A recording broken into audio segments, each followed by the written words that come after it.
Greetings, friends and neighbors, and welcome to another episode of Trippy Food. Today we're going to do something, I'm going to call it kind of blue collar, but it really didn't start out that way. This is something that everybody kind of should know about it just because it's so ingrained in American culture. However, very few people actually do. Some people remember this, some of the older people remember this. I don't think many younger people do remember this, but today we're going to talk about Salisbury steak. Now, Salisbury steak is not necessarily steak. What essentially it is a ground beef patty that is broiled. Traditionally, it has just been the beef itself, but over the years, it's had other ingredients incorporated with it. It basically started out as being a variation of the Hamburg steak, and the Hamburg steak, to those of you who this sounds familiar to, is what we base the hamburger on. And so the hamburger is basically a Hamburg steak sandwich, but it's just kind of developed into the hamburger. So, or hamburger. So initially, Salisbury steak was created by Dr. James Salisbury. Dr. James Salisbury was a physician who advocated a meat-centric diet to produce or to promote digestive health. Now, the name Salisbury steak for a ground beef patty that is broiled has been in use since about 1897 or so. The familiar brown sauce that's added on top of it wasn't added until later. Now, it used to be you could go to the butcher shop and you could get these already made, and they were relatively cheap, because basically it's just ground beef. The original recipe was very, very specific as to what could go in it. I think it's been kind of a little bit more lax over the years. The original recipe called for the muscle pulp of lean beef made into cakes and broiled. This pulp should be as free as possible from connective or glue tissues, fat, and cartilage. Previous to chopping, the fat, bones, tendons, and fasciae should all be cut away and the lean muscle cut up in pieces in 1 inch to 2 square. Steaks cut through the center of the round are the richest and the best for this purpose. Beef should be procured from well-fatted animals that are from 4 to 6 years old. Very specific.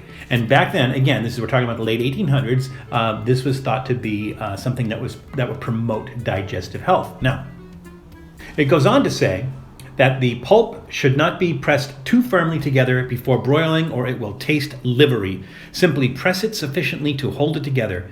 So no smash burgers. Broil slowly and moderately well over a fire free from blaze and smoke. When cooked, put it on a hot plate and season to taste with butter, pepper, salt. Also, use either Worcestershire or Halford sauce, mustard, horseradish, or lemon juice on the meat if desired. And I know that sounds weird to you, putting that on a ground beef patty, but think about it. That's stuff you would put on meat anyway.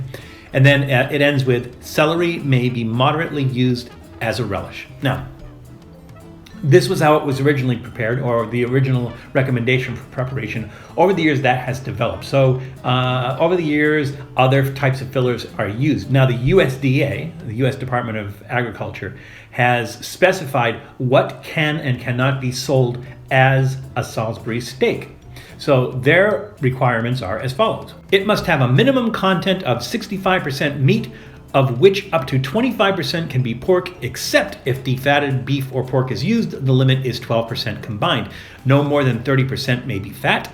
Meat byproducts are not permitted. However, beef heart meat is allowed. Extenders, breadcrumbs, flour, oat flakes, etc. content is limited to 12%, except isolated soy protein at 6.8% is considered equivalent to 12% of the others. The remainder consists of seasoning, fungi, or vegetables, onion, bell pepper, mushrooms, or the like, binders, which can include egg, and liquids such as water, milk, cream, skim milk, buttermilk, brine, vinegar, etc. The product must be fully cooked or else labeled patties for Salisbury steak.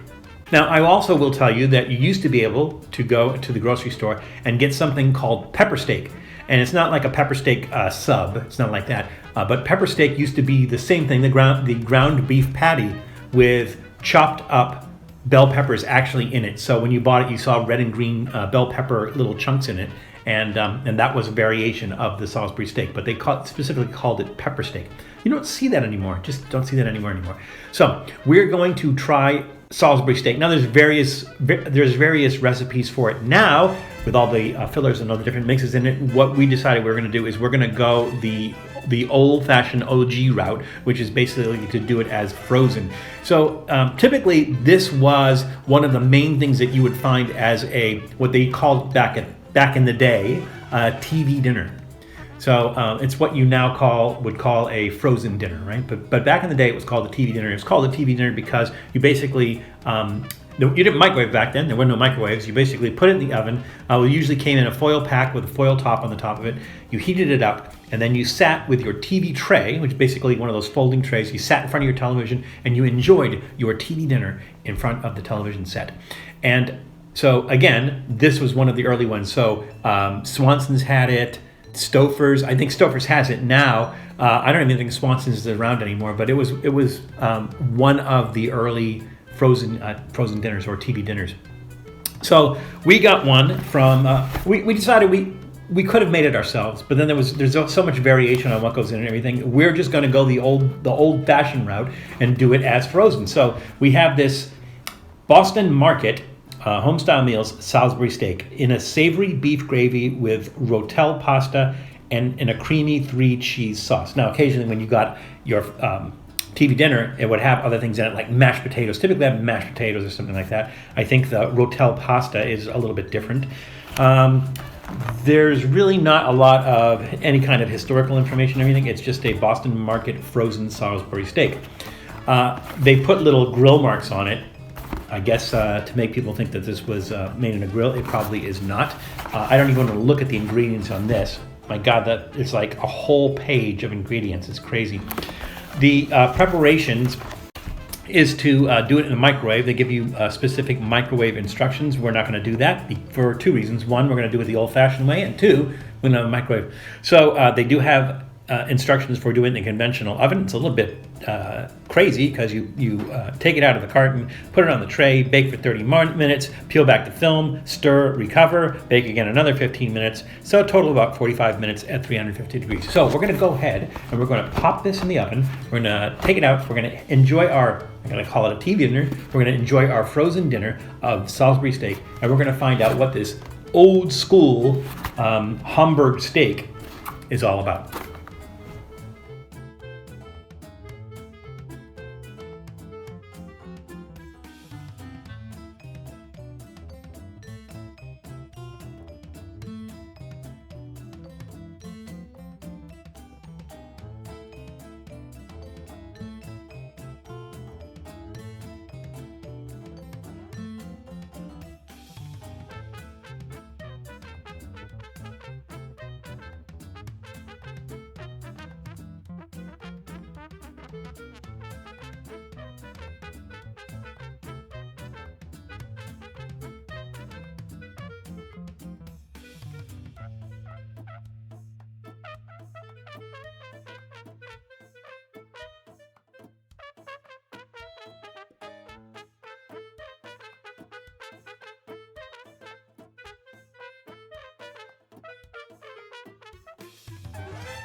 Okay, boys and girls, it's time for the old bait and switch.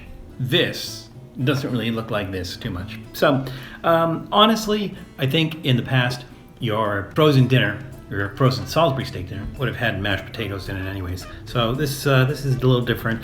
It looks like because it was baking there for a while, the cheese got somewhat coagulated. I mean, it's still liquidy, but it looked like it got a little coagulated. I don't know if these noodles were pre-cooked or not. It seems like when I move this around again, you can see the steam coming off that. But they seem, just by the touch of the fork, to be a bit mushy. So that's disappointing. I thought, from the looks on the box, it looks like there's 2 patties in there. When I looked here, it looks like there's 1, but I actually think there's another one underneath. There's a lot of brown sauce all over the place. I'm just gonna kind of put that on there.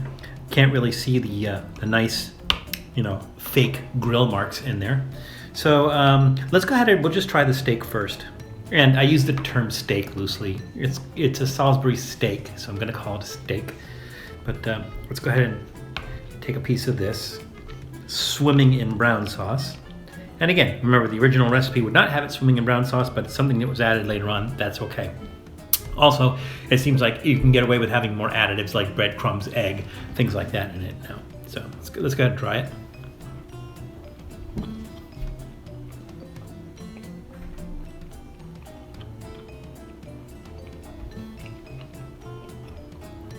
It does not have the texture or the taste of a burger. It seems like there's almost like a lot of rubberiness to it. Now, the original preparation said not to squish it down too tight.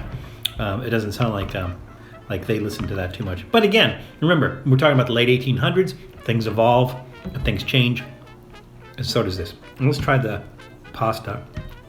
Although, like I said, this is just a side dish that comes with it, so, this is just for fun anyways.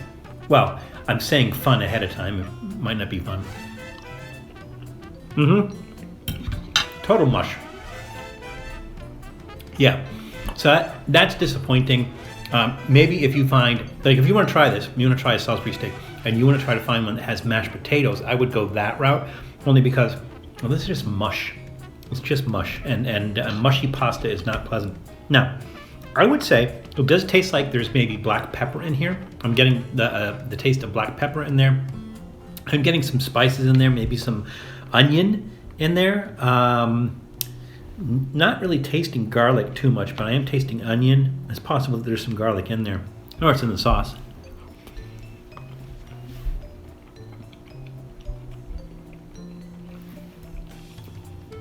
Seems to me that